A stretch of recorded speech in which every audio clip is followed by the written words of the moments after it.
ফাত্তাকুল্লাহ ওয়া আতিউন, আল্লাহকে ভয় করো এবং আমার আনুগত্য করো। আনুগত্যের বিষয়টা তখনই আসে যখন সেখানে কি হয়, একতাবদ্ধ বিষয়টা আসে। যখন কিছু লোক একত্রিত হয় তখন এটা আনুগত্যের বিষয় আসে যে একজনকে আমির নিযুক্ত করে বাকিরা তার অনুসারী হিসেবে কাজ করে, এটাই কিন্তু আনুগত্যের বিষয়। তো নবী রাসূল এই কাজটি করেছেন।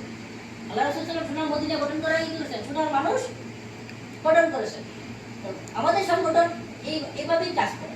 আমাদের সংগঠনে একটা উন্নত মানের সিলেবাস রয়েছে। আমরা যে বাইরের দিনের দাওয়াত দেই, আমাদের দাওয়াত একটা দেওয়ার কথা ছিল অমুসলিমের কাছে, কিন্তু আমরা এতে হতভাগা আছে মুসলমান আমরা যারা আছি আমরা সবাইকে বেশিরভাগই নাম দাঁড়িয়ে আসি, তাই না? যখন জুম্মার নামাজ যে দেখি তখন মনে হয় যে আরে এখান থেকে আমাদের দিন টাইম হয়ে গেছে, সবাই মুসলিম সবাই নামাজ পড়তেছে, কিন্তু পরে আসল রক্তে আর এই লোকদেরকে খুঁজে পাওয়া যায় না। ওই চিত্রটা সম্পূর্ণ ভিন্ন, তাই না? তাহলে কি এই আমাদের দিন প্রতিষ্ঠা করার জন্য কিন্তু আমরা এই আল্লাহ রাসূল কি করেছে, কিছু মানুষ গঠন করেছে একতা বদ্ধ হওয়ার জন্য, ঠিক আছে, ঐক্যবদ্ধ হওয়ার প্রচেষ্টার মাধ্যমে দিন কায়েমে সংগ্রাম অটুট রয়েছে। এই জামাতবদ্ধ হওয়া, জামাতের জিন্দগি কি দিনের জন্য অপরিহার্য কেন? কারণ হচ্ছে কি বললাম না যে মানুষ কি সামাজিক জীব। আপনি আমাদের কিছু বিধিবিধান রয়েছে একক, কিছু আছে সামষ্টিক। যেমন আছে না ফরজ দুই ধরনের, একটা ফরজে আইন, একটা ফরজে কিফায়া। ফরজে আইন যেটা আমরা সবাই জানি কি যে এক ব্যক্তির উপর যেটা ফরজ, এককের উপর, নামাজ, আকিমুস সালাহ, ইতাতুজ যাকাত, যাকাত দেওয়া, হজ করা, রমজানের রোজা রাখা, এগুলো কি একক আমল, এমনকি দিন অর্জন করা, এটা কি ফরজ। আবার ফরজে আইন এবং ফরজে কিফায়া কি আমরা জানি, যারা নামাজ এবং কবর দেওয়া, মুরতাদি কবর দেওয়া, এগুলো কি ফরজে কিফায়া। আবার আরেকটা আছে কি ফরজে কিফায়া হচ্ছে কি যে মানে কি অধিক জ্ঞানের অধিকারী হওয়া। যেমন ফরজে আইন তো যতটুকু জ্ঞান দরকার প্রত্যেকে এইটুকু জ্ঞান অর্জন করে কি ফরজ। আল্লাহ রাসূল হাদিস আছে, তাই না? ইবনে মাজাহ শরীফের হাদিস যে আমাদের আনাস ইবনে মালিক রাদিয়াল্লাহু আনহু বলেছে, আল্লাহ রাসূল বলেছে কি যে তালাবুল ইলমি ফারিদাতুন আলা কুল্লি মুসলিম, যে প্রত্যেক মুসলমানের উপর জ্ঞান অর্জন করা কি ফরজ। আবার আমরা বলছি যে বিশেষ জ্ঞানের অধিকারী হওয়া সেটা কি ফরজে কিফায়া। যেমন আপনার সমাজের মধ্যে অবশ্যই মুফতির দরকার আছে, মাওলানার দরকার আছে, তাই না? তাই না? হাদিস বিষয়ের দরকার আছে, এইগুলো কি ফরজে কিফায়া। তখন আপনি যদি ইকামাতের দিন প্রতিষ্ঠা করতে চান, আল্লাহর জন্য দিনকে প্রতিষ্ঠা করতে চান, একদম সংঘবদ্ধ প্রচেষ্টার মাধ্যমে লোক গঠন করতে হবে। এটা আমার কথা না, এটা কোরআনের কথা। আল্লাহ তাআলা কি বলেন যে ওয়াতাসিমু বিহাবলিল্লাহি জামিআ ওয়ালা তাফাররাকু, তোমরা সংঘবদ্ধ হবে আল্লাহর জন্য যদি একসাথে এবং পরস্পর বিচ্ছিন্ন হও না, সংঘবদ্ধ প্রচেষ্টা চালানোর কথা বলেছে। এই তোমরা যারা মুসলমানদের মধ্যে একটা দল থাকতে হবে। মুসলমান তো আমরা সবাই দাবি করি, তাই না? কিন্তু তার মধ্যে কিন্তু একটা বিশেষ দল থাকতে হবে, এটা আল্লাহর নির্দেশ। কি বলতে যে অন্তাকুম বিনকুম উম্মাতুন ইয়াদুনা ইলাল খায়র ওয়া বিল মারুফ ওয়া ইয়ানহাউনা আনিল মুনকার উলাইকা হুমুল মুফলিহুন। আমাদের মধ্যে অবশ্যই একটি দল থাকতে হবে যারা কি বলবে, মানুষকে সৎ কাজে আদেশ করবে এবং মানুষের কাজে নিষেধ করবে, তারা কি সফলতা। সূরা আল ইমরানের 103 104 দুইটা আয়াত বললাম। আর 110 নম্বর আমরা সবাই জানি সেটা কি কুনতুম খায়রা উম্মাতিন উখরিজাত লিন-নাসি তা'মুরুনা বিল মারুফ ওয়া তানহাউনা আনিল মুনকার ওয়া তু'মিনুনা বিল্লাহ। তোমরাই সর্বোত্তম জাতি, তোমাদেরকে সৃষ্টি করা হয়েছে মানব জাতির কল্যাণের জন্য। তোমরা কি করবে? দুটি কাজ করবে, সৎ কাজে আদেশ করবে এবং অসৎ কাজে নিষেধ করবে এবং আল্লাহর উপর ঈমান আনবে। দেখেন মুসলমানদের মধ্যে আলাদা দলের কথা বলতেছে, এখানেই বলছে কি যে জামাতবদ্ধ হওয়া, ইসলামী আন্দোলন করার কথা বলেছে। তাহলে কি মুসলমান হিসেবে আমাদের এককভাবে জীবনযাপন করার কোনো সুযোগ নাই? এককভাবে কি জীবনযাপন করার কি কোনো সুযোগ নাই? কিছু আমল আছে একক, যেগুলো আমি বলেছি ফরজ। আবার কিছু আমল আছে সামষ্টিক। সামষ্টিক বিষয়কে আল্লাহ তাআলা জবাবদিহি করবেন। সামষ্টিক বিষয় কি করবেন? মনোযোগ দেন আপনারা। সামষ্টিক বিষয় আল্লাহ তাআলা জবাবদিহি করবেন। যেমন আমরা প্রত্যেকেই কি পরিবারের দায়িত্বশীল। পুরুষ হিসেবে আমরা যারা সৌদি আরব আসছি, পরিবারের অর্থ প্রেরণ করি, বেশিরভাগই আমরা কিন্তু পরিবারের দায়িত্বশীল। কারণ আপনার কি পরিবার সম্পর্কে জিজ্ঞাসা করবে না? অবশ্যই জিজ্ঞাসাবাদ করবে। এটা কিন্তু একটা সমষ্টিক ইবাদত। আল্লাহ তাআলা কোরআনে বলে দিয়েছেন সূরা তাহরিমের 6 নম্বর আয়াত, কি যে ইয়া আল্লাযীনা আমানু, কি বলতেন যে তোমরা কি নিজে বাঁচো এবং তোমাদের পরিবারকে জাহান্নামের আগুন থেকে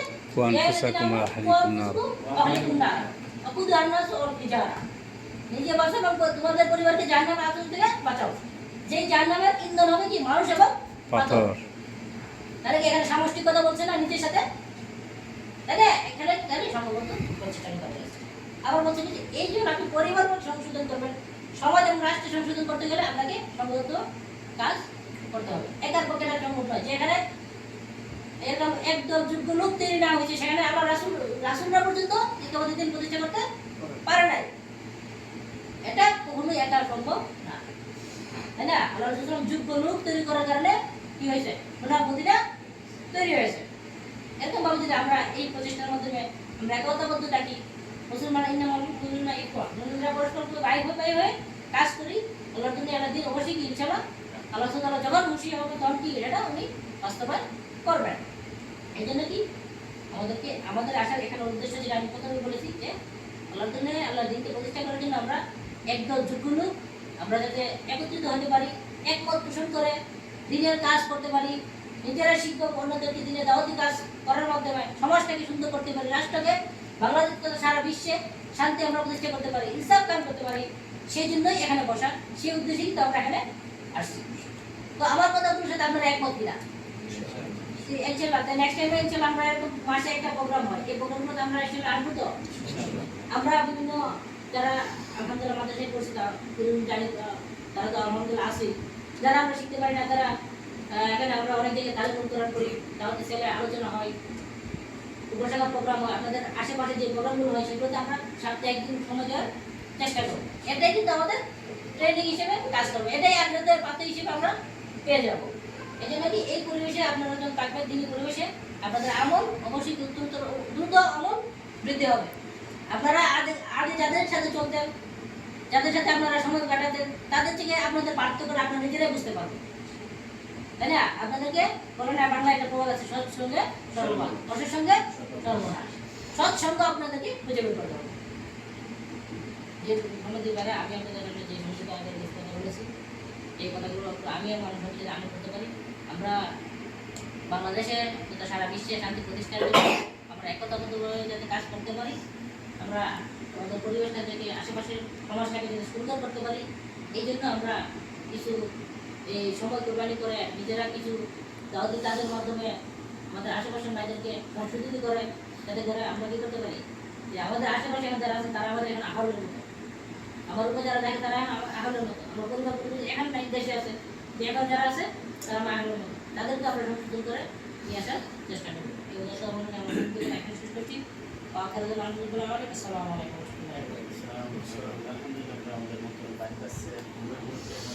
আলোচনা শুনছি, আসলে সময় দিকে তাকাইতে হয়, সময় সংকটের কারণে হয়তো আরও সুন্দর আলোচনা আমরা শুনতে পারতাম। আল্লাহ রাব্বুল আলামিন যেন আমাদের এই আলোচনাগুলি মাথায় রেখে ভবিষ্যৎ জীবনে চলার বিধান করে।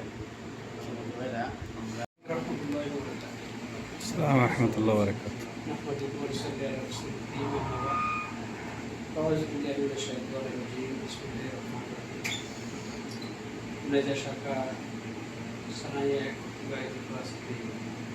সাধারণ সভা সম্মানিত শাখার সেক্রেটারি উপস্থিত আমার খানপুরীকে শুকরিয়া আদায় করি আল্লাহ সুবহানাহু ওয়া তাআলার দরবারে, যিনি আমাদেরকে পবিত্র জুমার দিন আসর নামাজের পরে মাগরিবের আগ মুহূর্তে দিনই একটা মজলিসে বসার তৌফিক দান করছেন। আমরা সকলে বলে আলহামদুলিল্লাহ। আলহামদুলিল্লাহ। সালাম পেশ করি প্রিয় নবী জনাব মুহাম্মদ রাসূলুল্লাহ সাল্লাল্লাহু আলাইহি ওয়াসাল্লাম। কিয়ামতের দিনের উপরে আমরা গুরুত্বপূর্ণ কিছু আলোচনা শুনছি, ঠিক না? যে আল্লাহর জমিনে তার দিনটা প্রতিষ্ঠা করা, এটা কি ফরজ না সুন্নাত? ফরজ। দুর্ভাগ্যজনক সত্য যেটা, যারা আমরা বাংলাদেশের নাগরিক, আমরা যখন একামতের দিনের ব্যাপারে কথাগুলো বলতে আসি, অনেকে মনে করে যে এটা রাজনৈতিক ইস্যু, এটা রাজনৈতিক ইস্যু, ওনারা একটা দল করেন, ওনারা দলের জন্য কী করতেছে, সমর্থন বাড়াইতেছে। এই জিনিসটা আমাদের ভিতরে ধারণাটা আসে, ঠিক না? ধারণাটা আসাটা স্বাভাবিক, কারণ আমাদেরকে যারাই ইসলামটাকে দুইটা ভাগে বিভক্ত করে রাখছে আমাদের দেশে, তারা বিশেষ করে ইসলামিক রাজনীতিটাকে এইভাবে মানুষকে বুঝাইছে। এই ইসলামটাকে কারা কভার করছে, দুই ভাগ করছে। আমার কর্মজীবনে, ব্যক্তি জীবনে আমার যে ইবাদতগুলো আছে, আনুষ্ঠানিকভাবে আমরা যে ইবাদতগুলো করি, এগুলো আমরা ইসলাম ফলো করি। এগুলো আমরা কী করি? ইসলাম ফলো করি। যেমন আমি নামাজ পড়ি, আমি ইসলাম কোরআন হাদিস ফলো করি, নামাজ পড়ি, ঠিক না? আমি রোজা রাখি, আমি রোজার ঈদ পালন করি, কোরবানির ঈদ পালন করি, এরপরে বিবাহ শাদী যেগুলো খুতবা এবং কবুলের মাধ্যমে বিবাহ হয়, জানাজার নামাজ, এই বিষয়গুলো আনুষ্ঠানিক কিছু বিষয় আছে, এগুলোতে আমরা ইসলাম ফলো করি এবং এটা আমার নির্বিধায়, এবং এখানে কারো কোনো দ্বিমত নাই। কারণ দ্বিমত আছে? যখন আমরা সামষ্টিক দিকে আমাদের যেমন ব্যবসা, আমাদের চাকরি, আমাদের কর্মজীবনটাকে আমরা ইসলাম ফলো করি, আমাদের রাজনৈতিক জীবনে আমরা ইসলাম ফলো করি, এখানে আমরা ইস্যু তৈরি করি। আমি 5 ওয়াক্ত নামাজ জামাতের সহিত আদায় করি, কিন্তু আমি যখন কোনো ব্যবসা করি সেখানে আমি আমার কাস্টমারকে ঠকাই, ব্যবসার মধ্যে কি দিই, বেজার মিশ্রিত করি। আমি যখন চাকরি করি সেখানে আমি ঘুষ লেনদেন করি, সুদ লেনদেন করি। আমি যখন রাজনীতি করি তখন আমি ইসলাম বিরোধী রাজনীতির পথ অবলম্বন করি। এখানে কিন্তু আমি ইসলামটাকে প্রাধান্য দিই। কি যে নবী মুহাম্মদ রাসূলুল্লাহ সাল্লাল্লাহু আলাইহি ওয়াসাল্লামের যে সাহাবাকেরাম একটু ছিলেন, যারা দুনিয়াতে থাকা অবস্থায় জান্নাতের সার্টিফিকেট পাইছেন, তারা কি আমাদের মতো ইসলামটাকে দুইটা ভাগ করছেন, না সর্ব জায়গায় ইসলামটাকে ওনারা গ্রহণ করে নিচ্ছেন? সর্ব জায়গায় গ্রহণ করে নিচ্ছেন। তাহলে তাদের মধ্যে আমাদের মধ্যে পার্থক্য নেই। আমাদের মধ্যে তাদের মধ্যে পার্থক্য হলো আমরা ইসলামটাকে শুধু ব্যক্তি কিছু আনুষ্ঠানিক জায়গায় সীমাবদ্ধ করছি। আমি অনেক সময় বলে থাকি যে আমাদের আলেমদের কিছু সমস্যা আছে, কোনো ভাই আলেম থাকলে আমার কথাটা মাইন্ড করতে না। কারণ আমি একজন ইমাম সাহেবকে এবার ছুটিতে যে প্রশ্ন করলাম যে আপনি এই মসজিদে আজ কত বছর ইমামতি করেন? তিনি বলছে প্রায় 15 বছর। আমি বললাম আপনি 15 বছর ইমামতি করেন, 15 বছরে প্রতি মাসে আপনি একটা খুতবা দিয়েছেন, তোমার খুতবা 4টা খুতবা দিয়েছেন, প্রতি সপ্তাহে কটা খুতবা? একটা। মাসে কটা খুতবা দিয়েছে? 4টা। মাসে 4টা খুতবা দিলে বছরে কয়টা দিয়েছে? 4 12 48 36টা খুতবা। হ্যাঁ, 12 দুগুণ 24, 3 12 36, 4 12 48। তাহলে বছর কয়টা? 52টা খুতবা দিয়েছে। এইভাবে 15 বছর আপনি খুতবা দিচ্ছেন। কিন্তু 15 বছর যাবত আপনি একটা মসজিদে খুতবা দিলে এই সমাজে আপনি কি পরিবর্তন করতে পারছেন? আপনি এই সমাজের মানুষদেরকে সুদ থেকে ফিরানো, ঘুষ থেকে ফিরানো, মানব রসিকের মতবাদ থেকে ফিরানো পারছে তারা? পারেন নেই। তাহলে আপনি খুতবাটা কি দিচ্ছেন? আপনি একটা খুতবার মধ্যে আলোচনা করছেন যে মানুষ সৃষ্টির রহস্য, এই জমিনে আল্লাহ কেন মানুষগুলোকে সৃষ্টি করছে, কোন উদ্দেশ্যে সৃষ্টি করছে, আমি এই পৃথিবীতে কেন আসছি, আমি কি আমার ইচ্ছে পৃথিবীতে আসছি, আমি কি আল্লাহর সাথে একটা কন্ট্রাক্ট করেছি যে আপনি আমাকে দুনিয়াতে পাঠান, নাহলে আমি একটা হরতাল করবো, একটা মিছিল করবো? তাহলে আমার এই পৃথিবীতে পাঠাইছি কে, কেন পাঠাইছি? নিশ্চয়ই আমার কিছু দায়িত্ব দিতে পাঠাইছি। এই দায়িত্ব, যেমন আমি যদি একটা উদাহরণ আপনাদেরকে দিই, আমরা যারা মাজরায় চাকরি করি, কোথায় চাকরি করি? মাজরায় চাকরি করি। আমার ডিউটি হলো এই মাজরার যে গাছগুলো আছে, যে নাখালগুলো আছে, একটু পরিচর্যা করা, এটার আশেপাশে যেন জঙ্গল না হয়, এটাকে সার ফসলের দেওয়া, পানি দেওয়া, এটা বছরের জন্য এটা কি হয়, বৃদ্ধি হয়, এটা যেন ফলগুলো আসে।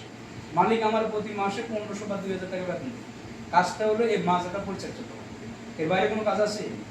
এখন আমি যখন মালিকের চাকরিতে আসলাম মাজরার বিষয়, মালিক খুব ভালো, মালিক কি প্রতি মাসের 28 তারিখে আমার বেতন পরিশোধ করে, এবং আমি মালিকের খুব প্রশংসা করি, এবং আমি মালিকের পছন্দের খাবারগুলো সংগ্রহ করি, কিন্তু আমি মাজরার কোনো কাজ করি না।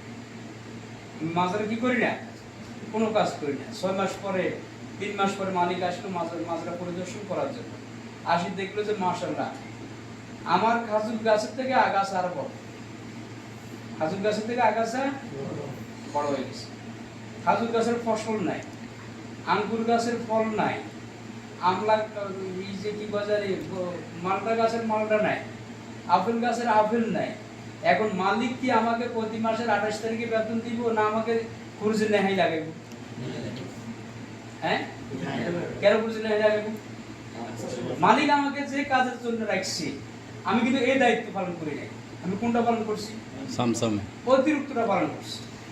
এখন যদি আমি এই দায়িত্ব পালন না করার কারণে মালিক আমাকে পুরুষে নেহাই লাগায়, একবারে একদিকে দেশে পাঠাই দেয়, আর আমার মেইন মালিক আমার এই পৃথিবীতে যে কাজে পাঠাইছে আমি ওই কাজটা করছি। আমি মনে করেছি কি যে আমাদের দেশে একটা যখন 5 ওয়াক্ত নামাজ পড়ে, আমার ওনাকে আল্লাহর ওলি মনে করে, কোনো ঝামেলা দিতে যায় না। সমাজে যত ধরনের অসঙ্গতি, যত ধরনের জেনা, ব্যভিচার, মদ, গাঞ্জা, হিরোইন, যে সাদাবাদ যত কিছু হয়, উনি এগুলোকে কিছুতে নেয়। কারণ আমরা ওনার একটা সার্টিফিকেট দিই। কি সার্টিফিকেট দিই? ওটা খুব ভালো। লোকটা কি কোনো জামিনের সাথে উনি জড়ায় না, কোনো সাথে কি করে না, জড়ায় না। এখন নূহ আলাইহিস সালামের জমানায় পৃথিবীতে প্লাবন হয়েছে না?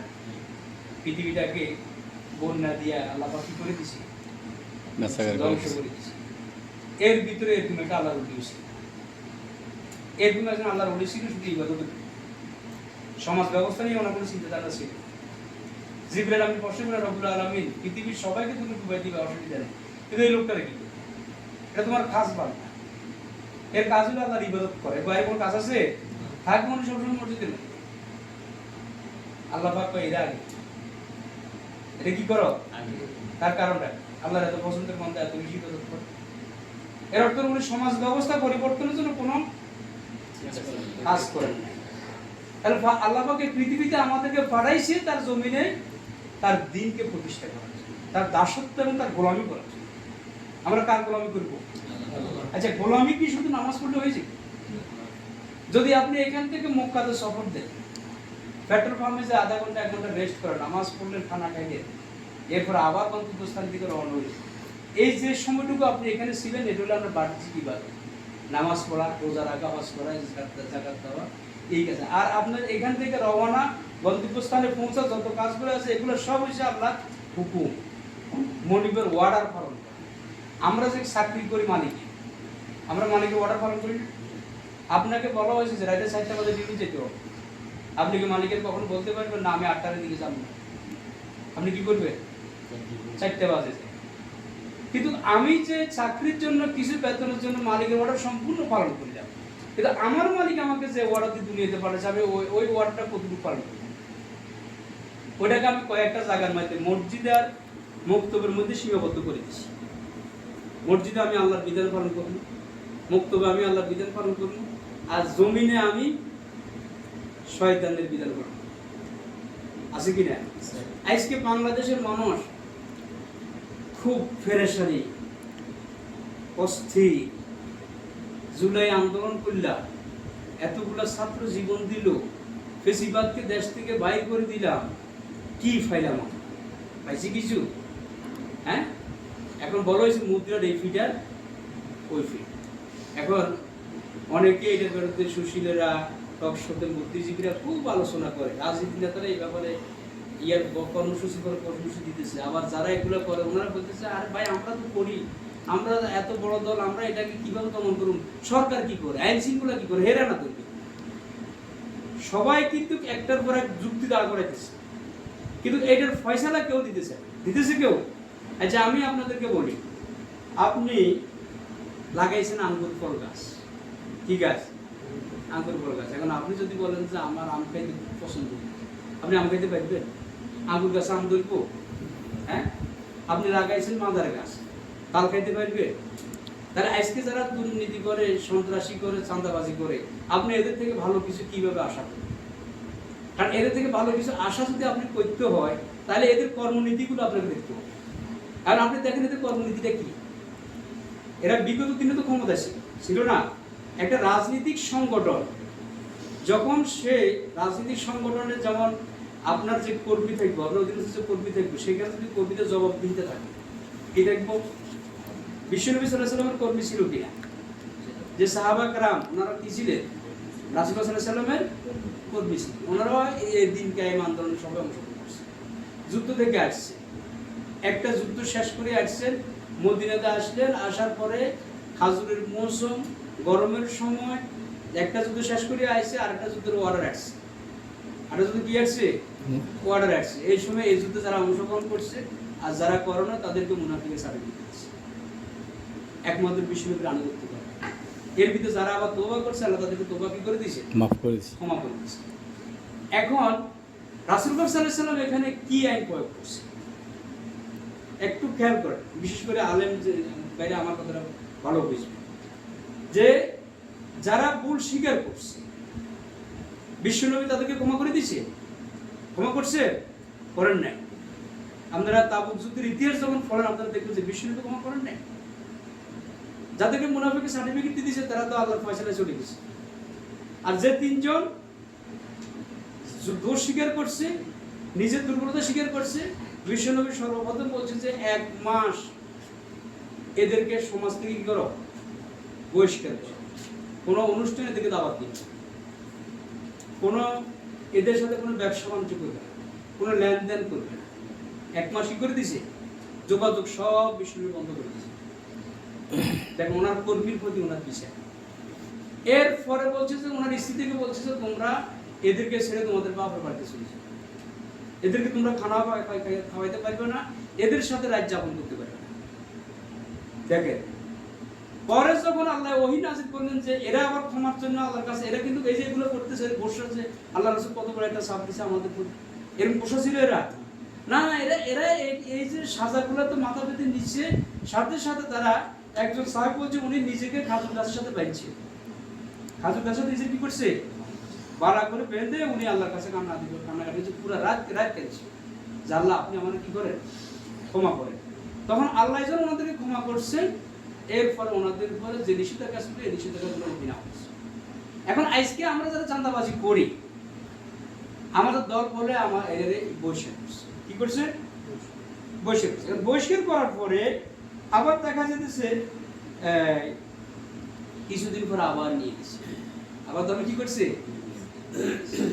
আপনি যদি চাঁদাবাজির পক্ষে না থাকেন, আপনি বলেন যে যে লোক চাঁদাবাজি করবো এ আমার দলের নয়, আমি তাকে স্থায়ীভাবে আমার দল যতদিন থাকবে এই লোকের এতদিন এই দল আর ঢুকানো হবে না। আপনি একটা নীতিমালা দেখেন যে দলে চাঁদাবাজি করে। এরপরে আসেন চাঁদাবাজি কে করে, যারা টাকা উঠাইতেছে এরা কি প্রকৃত চাঁদাবাজ না? এরা প্রকৃত চাঁদাবাজ না। প্রকৃত চাঁদাবাজের উপরে দায়িত্বশীল না। এখন আপনি বলেন যে উপরে দায়িত্বশীলেরা, আমি তো মনে করি যে উপরে দায়িত্বশীল চাঁদাবাজি করতে না করলে দলের চলাই করতে দল চলানোর সময় আছে না, খরচা আছে না। আমি গতকাল একটা আলোচনা বলছিলাম যে একটা সংগঠন পরিচালনার জন্য 5টা উপাদানের দরকার, ইসলামী সংগঠন। আর ইসলাম বাইরে যে সংগঠন আছে সেখানে 3টে উপাদানের দরকার। কয়টা উপাদান? 1 নম্বর হচ্ছে ওই সংগঠন পরিচালনার জন্য অর্থের দরকার, প্রচুর পরিমাণ অর্থ দরকার। 2 নম্বর হচ্ছে আনুগত্যশীল কর্মী বাহিনীর দরকার। 3 নম্বর হচ্ছে নেতৃত্ব দেওয়ার মতো যোগ্যতা সম্পূর্ণ নেতা, লিডারের দরকার। এখন আপনি যে 3টে বৈশিষ্ট্য আপনার দরকার আছে উপাদান দরকার সংগঠন পরিচালনা করার জন্য, এর প্রথম হচ্ছে যে অর্থ। এখন আপনি আসেন, আপনি অর্থটা কোত্থেকে দিচ্ছেন? আপনি যে প্রতি মাসে আপনার কর্মসূচি আছে না, শিক্ষা বৈঠক আছে, আপনার হরতাল আছে, আপনার গণসংযোগ আছে, আপনার প্রতিবাদ সভা আছে, আপনার সমাবেশ আছে, আপনার লং মার্চ আছে, আপনার এই টাকাগুলা প্রত্যেক কর্মীদেরকে গাইড করে নিতেছেন, বিরিয়ানি খাওয়াইতেছেন, 500-1000 টাকা করে পকেটে দিতেছেন। বিশেষ করে আপনার নিজের কর্মী থেকে বস্তির মানুষ বেশি যায়, যে বস্তির লোক একটা রিক্সা চালালে পায় 1000 টাকা, তাহলে আপনার এখানে 500 টাকা দেওয়া লাগবে না? তাহলে এই টাকাগুলো আপনি কই পাইছেন? যিনি দল লিডার আপনি ওনাকে প্রশ্ন করেন যে আপনি এই টাকা কই পাইছেন? এই টাকাগুলো ওনার 2 জায়গা থেকে। কয় জায়গা থেকে নেই? 1 নম্বর হচ্ছে চাঁদাবাজি করে, 2 নম্বর হচ্ছে ডোনারশিপ যারা আছে তাদের থেকে, ব্যবসায়ীর থেকে টাকাগুলো নেই। নামার পরে চাঁদাবাজেরা একটা অংশ নেতারা দেয় আর একটা অংশ তারা খায় উঠায়। এরপরে এই চাঁদাবাজগুলো দল যখন ক্ষমতায় আসে তখন এরা কিন্তু বড় নেতা পরিণত হয়েছে, তখন এরা সন্ত্রাসী করে। তখন কি করে? এরা এদের পদ উপরের দিকে যায়।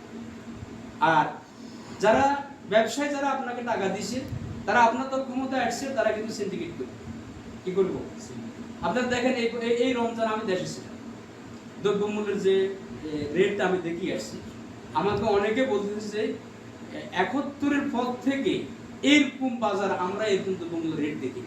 5 কেজি আলু বিক্রি হয়েছে 100 টাকা, 1 কেজি শসা বিক্রি হয়েছে 40-45 টাকা, 1 কেজি কাঁচামরিচ বিক্রি হয়েছে 60 টাকা।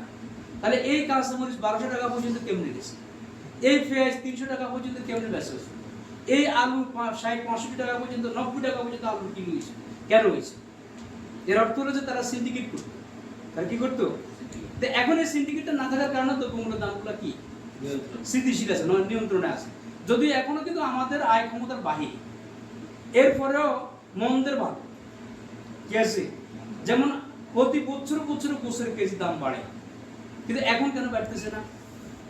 আবার সেম পোল্ট্রি মোরগ থেকে আরম্ভ করে সব কিছু জিনিস কমতেছে, একটু একটু কি হইতেছে, কমতেছে। তাহলে এই কাজগুলো এখন কেন হইতেছে না? যে যারা রাষ্ট্রীয় ক্ষমতায় আসে তারা কিন্তু জনগণ থেকে তারা তাদের পকেটের চিন্তাটা বেশি করে, যার কারণে রাষ্ট্র উন্নত করে। একামতের দিন যদি প্রতিষ্ঠা হয়, আল্লাহর জমিতে আল্লাহর বিধান প্রতিষ্ঠা হয়, সেখানে লাভ কার? একটা জিনিস খেয়াল করবেন, রাজনৈতিক মতাদর্শ আপনি একটা মত গ্রহণ করতে পারেন, এখানে আমি আপনাকে বাধা দেব, আপনাদের ভালো লাগে আপনি দরকার করেন, কিন্তু আমার কথা হলো আপনি আপনার বিবেককে পছন্দ করেন যে আমাকে আমার আল্লাহ সৃষ্টি করছেন, এই পৃথিবী সৃষ্টি করছেন, কে করছেন? আল্লাহ। আল্লাহ সৃষ্টি করছেন। তো এখন এই পৃথিবী পরিচালনার জন্য আল্লাহ ভালো জানে না ডক্টর কামাল ভালো জানে? আল্লাহ। তাহলে আল্লাহ যদি ভালো জানে, পৃথিবী পরিচালনার জন্য আল্লাহ একটা সংবিধান দিয়েছেন, একটা ক্যাটালগ দিয়েছেন, দিয়েছেন কিনা? এই যে দেখেন এখানে আছে এক নজরে কোরআন, এক নজরে কি কোরআন। আপনি এই কোরআনগুলো পড়ে দেখেন, কোরআনের পৃষ্ঠাগুলো খুলে দেখেন যে এই সমাজ ব্যবস্থা পরিচালনার জন্য যে আইনগুলো আল্লাহ পাক দিয়েছে, আল্লাহ পাকের আইনগুলো নিয়ে একটু গবেষণা করেন। যেমন এই দেশে আমরা আছি, কোথায় আছি? সৌদি আরব। সম্পূর্ণ ইসলামের আইন নাই, কিছু আছে, কিছু কি এই কিছুতে আল্লাহর রহমত কিরকম আপনি দেখেন। আপনার চোখে দেখছেন কেউ কাউকে এখানে ফোন করতে? কেন ফোন করে নাই? প্রতিহিংসা দেশে নাই, ফোন করে না কেন? ওই যে খুনিদের বিচার আছে এখানে, খুন করলে খুনির কি হয়? খুনির বিচার করে বেশিরভাগ সবজি মার্কেটে, যেখানে জনগণের আড্ডা যেখানে বেশি, ব্যবসা বাণিজ্য মানুষ যেখানে বেশি থাকে, ওখানে খুনির কি হয়?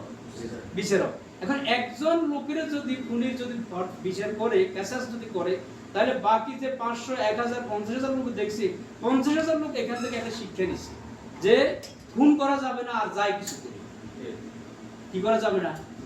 যদি খুন করি তাহলে এটা আমাকে কি করতে হবে? ঠিক এইভাবে খুন। তাহলে এই কোরআনের বিধানটা এটা কে দিছে? আল্লাহ কি ছোট কোনো? আল্লাহ কি আমাদের মতো কে আনি? আল্লাহর ক্ষমতার কতটুকু? যে কোন আর ভাইয়া কোন পৃথিবীটা সৃষ্টি করে না, তো যিনি পৃথিবী গোটা পৃথিবী সৃষ্টি করছে মাত্র 7 দিনে। কয় দিনে? 7 দিনে। যিনি আসমান সৃষ্টি করে দিয়েছেন, দেখেন আপনার মাথার উপর আসমান, এখানে একটা পিলার দেখছেন আসমানের সাথে লাগাই আছে, স্যামসিকে যেরকম রাত্রে শুবার সময় পাগুলো উপরের দিকে দেয়, ওনার ভয় হয় আসমান জানি ভাঙি কোনো মাথার উপর পড়ে কিনা। আজ আমাদের জ্ঞান হচ্ছে স্যামসিকের জ্ঞান না, আজ পর্যন্ত আসমান ভাঙি পড়ছে। তাহলে এই মহান রব যিনি পৃথিবী সৃষ্টি করছেন, তিনি পৃথিবী পরিচালনার জন্য একটা সংবিধান দিয়েছেন। ওই সংবিধানের পিছনে না দৌড়াই আমরা রেলিনের সংবিধানের পিছনে দৌড়াইতেছি, আমরা মানব রচিত মতবাদের সংবিধানের পিছিয়ে দৌড়াইতেছি। তার শান্তি কি আমাদের মাঝে আসবো? আমরা সান্দাবাজ পাবো না, পাবো। আর আমি যাইতেছি সান্দাবাজের কাছে, আমি জানি যে এই হোটেলের মধ্যে বাসি খাওয়া আছে, আমি যাই ওখানে পড়ছি আর বলছি যে ভাই আপনি আমার তাজা খাওয়া দিলেন না, আর ভাই আপনি গতকালকে খাইছেন এখানে বাসি, এর আগের দিন খাইছেন বাসি, এর আগের দিন খাইছেন বাসি, আজকে আপনি এখানে তাজা খাওয়া কিভাবে বুঝবেন? আমরা 1991 থেকে 96 পর্যন্ত এদেরকে ক্ষমতা দিচ্ছি, এই বিএনপি ক্ষমতা ছিল 1991 থেকে বাংলাদেশ দুর্নীতিতে 1 নম্বর ছিল, চ্যাম্পিয়ন করছে বাংলাদেশ, করছে না? তত্ত্বাবধায়ক সরকারের এই সিস্টেমটা বিএনপি উঠে দিছে 96 নির্বাচন, যখন তারা সাবে থাকতে পারেন না, পরে আবার দিছে। ওই আন্দোলন আমি ছোট করা হয়েছিলাম, আমার সামনে পপুলেট করছে, রাস্তাতে আগুন দেওয়া হয়েছে, বিমান অফিস করে দিছে। এরপরে 2001 থেকে 2006 পর্যন্ত ক্ষমতা ছিল, তাও রাষ্ট্রীয় যন্ত্র তারা কিন্তু চ্যাম্পিয়ন করছে দুর্নীতি। মাত্র 2 জন মন্ত্রণালয় জামাত ইসলামের, যে 2টা মন্ত্রণালয় দুর্নীতি হয়নি, আর বাকি সবগুলোতে কি হয়েছে? এই 2 জন মন্ত্রীও কিন্তু জেল কাটছে। জামাতের 2 জন মন্ত্রী কি কাটছে? জেল কাটছে। জেল কাটছে কেন কাটছে জানেন?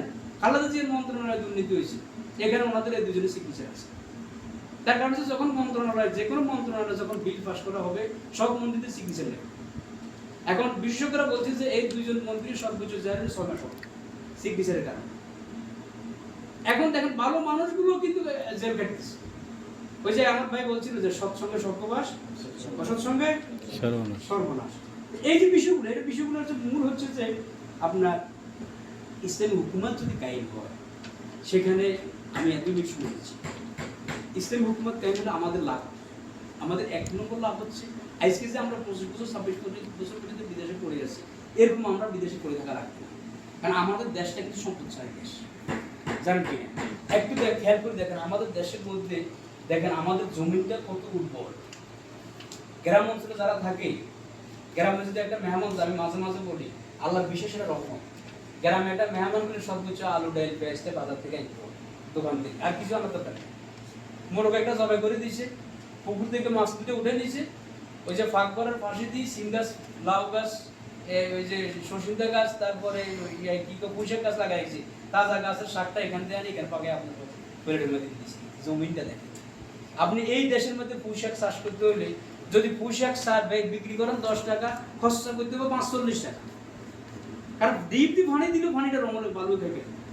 আমাদের দেশে আছে এরকম? আমাদের দেশে মৎস্য সম্পদ দেখেন আপনি, যেখানে খাল বিল সব জায়গায় পানি আছে, পানির সাথে কি আছে? মাছ আছে। মানব সম্পদ দেখেন, একটা পরিবার যদি 5টা ছেলে থাকে, 4টা ছেলে বিদেশে অর্থনৈতিক ভাবে। এরপর আমরা বিদেশিরা যেভাবে টাকাগুলো পাঠাই দিচ্ছি দেশে, যদি আপনি 1 মাস টাকা না পাঠাতে দেশ শেষ। তাহলে আমাদের এই অর্থগুলা এগুলো কোথায় যায়, কার কাছে যায়? কে আমাদের অর্থগুলো নিয়ে যেতেছে? আমাদের পরে সিঙ্গাপুর স্বাধীন হয়েছে, আমাদের পরে মালয়েশিয়া স্বাধীন হয়েছে।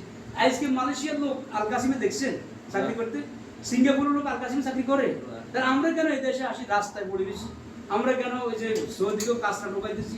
আমরা কেন আজকে এই দেশে আসি কামলা খাইতেছি? তাহলে আমাদের এই অর্থগুলো কারা নিয়ে গেছে? কারা আমাদেরকে এইভাবে ফকির করে রেখেছে? যারা আমাদেরকে হাওয়া দেয়, যারা আমাদের কি দেয়?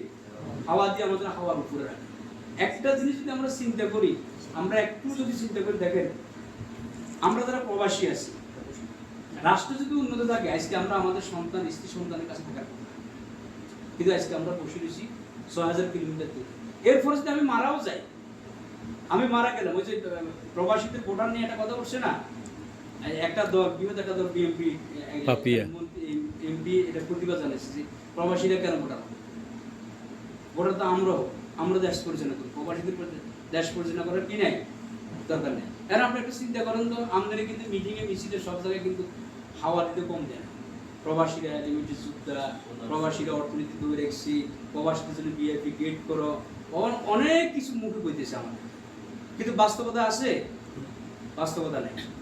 আপনি দেখেন ওই যে ছেলে বড় ঘরের ফ্যামিলির বড় সন্তানরা যখন প্রথম সৌদি আরব বা বিদেশে পাঠায়, এইটার টাকা দিয়ে কিন্তু সংসারটা সুন্দর করে উঠায়। এরপরে বাবা মা কিন্তু একসময় ছোটকার পক্ষে নিয়েছে, আর বড় কারকে বাবা তুমি বড়, তোমার দায়িত্ব সবাই, কিন্তু ছোটদের কোনো দায়িত্ব নেই বড় কার কিছু করে। আমাদেরকে শুধু হাওয়াই দিই যে দেশ আমরা রক্ষা করছি, আমাদের একটু ভোটার করবে এই ব্যাপারে তাদের আপত্তি আছে। এখন আমাদেরকে ভোটার করলে লাভটা কি? এখানে কি সব ভোটগুলো প্রবাসী জামাত ইসলামের? বিএনপি ভোট নাই, আছে, আওয়ামী ভোট নাই। তাহলে আমি যখন রিয়াদে একটা প্রোগ্রামে গেছি, আমি আমাদের কেন্দ্রীয় একজন লিডার আছে এটিএম আজারুল ভাই, দেখছেন আপনারা? যিনি যুদ্ধ হলে মামলা উনি মুক্তি আসছেন আমাদের। তা আমি আমাদের কেন্দ্রীয় সভাপতি আজাস্তফান ভাইকে আমরা প্রশ্ন করছি যে প্রবাসীরা ভোটার জন্য জামাত ইসলাম এত করতেছে, এখানে তো বেশিরভাগ ভোটার তো বিএনপির আছে, তা আমাদের এত কিছু করা দরকার। তিনি বলছেন যে আমরা ভোটের জন্য ভোটার করতেছি, অধিকারের জন্য ভোটার করতেছি। কিসের জন্য? অধিকারের জন্য। যে আমরা যে আজকে এদেশে কামলা কাটতেছি, এত কষ্ট করতেছি, আমাদেরকে সবাই হাওয়া দিতেছি, কিন্তু বাস্তবতাটা কি? আজকে আমি যে 20 বছর 25 বছর বিদেশ করে আমি এদেশে মারা গেলাম, মারা আমি যাইতেই পারি, মৃত্যুকার কখন আসে এটা কোনো ইয়ে আছে? আমি যখন মারা গেলাম তখন আমার এই লাশটা প্রথম 3 দিন আত্মীয় স্বজন সবাই কান্নাকাটি করে। আমার সবচেয়ে স্মরণীয়, এবার আমি দেশে গেছি, আমাদের একজন ভাই মেয়ে মারা গেছে, ওনারা আমাকে ফোন করে বলছে যে ভাই আমরা যেভাবে হোক আমার মেয়েকে আমি দেশে নেবো, আপনি এটার ব্যবস্থা করেন। তা আমি ফোন করলাম দূতাবাসে, এখানে দূতাবাসে যারা রিয়াদে আছে ওদের সাথে কথা বললাম, আমাদের ভাইদেরকে দায়িত্ব দিলাম যে এই লাশটা যেন দেশে পাঠাইতে তার জন্য ব্যবস্থা করে। ওনারা মোটামুটি 2-3 দিন ভিতরে ব্যবস্থা করে ফেলছে। লাস্টে 3-4 দিন পরে ওনারা সিদ্ধান্ত নিয়েছে, শেষ করছে সিদ্ধান্ত, না আমরা লাশ এখানে দাফন। এর অর্থ কি? হয়তো এখন দেখতেছি 20-21 টাকা খরচ করে দেশে নিতে, তাই প্রথম তো আবেগে বলে ফেলছি, এখন চিন্তা করে 21,000 টাকা খরচ না করি অন্তত 21,000 টাকা দিয়ে অন্য একটা কাজ করতে হবে। এই ধারণাটা আসে কিনা? যখন মারা যায় তখন বলে যে প্রথম বলে লাশ দেশে নিব, এরপর বলে না এই 3 বাচ্চাগুলো কিভাবে থাকবো, কিভাবে করবো, অন্তত এই টাকাগুলো বাচ্চাগুলো উপকার হবে। যিনি মারা গেছেন, মারা তো গেছেন, ওনার লাশটা থাকবে। আমি যে দেশের জন্য এত কিছু করলাম, যে পরিবারের জন্য এত কিছু করলাম, আজকে আমার লাশটাও দেশে নিতে কেউ রাজি। যদি আজকে আমার সরকারের পক্ষ থেকে এরকম একটা বিল ফাঁস হইতো যে কোনো প্রবাসী মারা গেলে সরকারের খরচে অথবা সৌদি সরকারের খরচে লাশ পাঠাই, তাহলে এটা পাঠানো সহজ হতো না? এমন যদি বলতো যে একজন প্রবাসী যদি 20 বছর বিদেশ করে, তাকে সরকারের পক্ষ থেকে একটা 20 লাখ 10 লাখ একটা টাকা দেওয়া হবে যাতে করে দেশে কিছু করতে পারে। কারণ আমি তো সারা জীবন ট্যাক্স এই দেশে দিয়ে আসছি, আমি কি পাইছি? তাহলে আমি যদি ভোটার হই, যে কোনো দল যখন ইশতেহার দিবেন নির্বাচনে, তখন প্রবাসীদের জন্য একটা কর্ম ওনারা রাখবেন, রাখবেন কিনা? অবশ্যই। নাম কথাটা ভুল বলছি? না ঠিক আছে। তাহলে প্রবাসীদের জন্য একটা কর্ম যদি রাখেন, হয়তো একটা কর্ম রাখলো যে প্রবাসীরা এককালীন বিদেশ থেকে আসলে তাদের একটা অংশ দেওয়া হবে, অথবা একটা লোন দেওয়া হবে, অথবা তার বাচ্চা কাচ্চার লেখাপড়ার জন্য গভর্নমেন্ট একটা দায়িত্ব নিলে, অথবা উনি মারা গেলে ওনার লাশ দেশে আনা হবে। তাহলে যে কোনো দল আজকে একটা দল ঘোষণা করলেন, কালকে আরেকটা দল দিবেন, পরশু আরেকটা দল দিবেন, কারণ এখানে প্রবাসী 1 কোটির উপর প্রবাসী, 1 কোটি 20 লক্ষ না কত প্রবাসী আছে। তাহলে 1 কোটি 20 লক্ষ 30 লক্ষ। ভোটের মান কি কম? ক্ষমতার জন্য এটা কি বিষয়টা ফ্যাক্ট। তাই মনে করেন যে আজকে আপনি কেন এটা বিরোধিতা করতেছেন? আপনার বিরোধিতা করার কারণটা কি? তার মানে কি? আপনি আসলে কিন্তু প্রবাসীদের দুঃখ কষ্টটা বুঝেন না, কারণ আপনি আমার টাকাটা তো চুরি করে খাইছেন, আপনি আমার পকেট তো চুরি করে খাইছেন। চুরি করে যারা খায় তারা উপার্জিত কষ্ট উপার্জিত টাকার মর্ম বুঝে না, বুঝে না। বাবার সম্পত্তি বিক্রি করতে সন্তান হাসতে হাসতে বিক্রি করে, নিজের উপার্জিত সম্পত্তি বিক্রি করতে বলতে কিছু চিন্তা করে যে এখানে আমার রক্ত কাম, আমার ডিউটি ছিল 5টা, আমি 5টা বাজে ডিউটি করি, 4টা বাজে আসছি, আবার 8টা বাজে ওভারটাইম করছি, এই টাকা দিয়ে আমি ওই অর্থ এই সম্পদ অর্জন করছি। প্রিয় ভাইরা, আসুন এখন আমাদের সময় আছে, আমরা নিজেকে চিনার চেষ্টা করি, নিজের অধিকার নিয়ে কথা বলি, যে আল্লাহ আমাদেরকে পাঠাইছেন তার জমিনে তার দিন প্রতিষ্ঠার জন্য সংগ্রাম আন্দোলনে নিজেকে নিয়োজিত করি। আল্লাহর জমিনে আল্লাহর দিন প্রতিষ্ঠার মাধ্যমে আমাদের সফলতা এবং আল্লাহর সন্তুষ্টির মাধ্যমে আখিরাত আমাদের কি সফলতা আসবে ইনশাআল্লাহ। এবার সংযুক্ত আলোচনা সমাপ্ত হলো। আসসালামু আলাইকুম ওয়া রাহমাতুল্লাহি ওয়া বারাকাতুহু। আসসালামু আলাইকুম।